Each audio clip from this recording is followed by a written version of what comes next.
Hello, ఏంటైనా నువ్వు ప్రతిసారి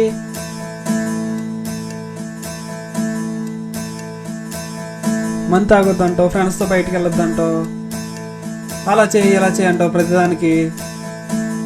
నీతో చిరాకు వచ్చేస్తుంది తెలుసా నాకు.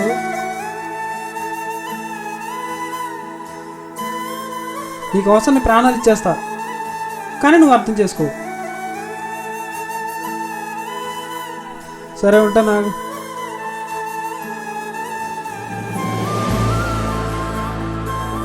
అయినా ఏంటి తమ్ముడు అలా మాట్లాడుతున్నావు చిన్నపిల్లల? ఆ అమ్మాయి నీ గురించి నీ మంచిగా కదా చెప్పేది. అయినా బ్రో, మనం ఒక అమ్మాయిని ప్రేమిస్తున్నామంటే తను ఇష్టపడమే కాదు, అర్థం చేసుకోవడం కూడా తెలియాలి. దాన్ని అర్థం చేసుకోకుండా తప్పు చేశానేమో కదా అన్నా.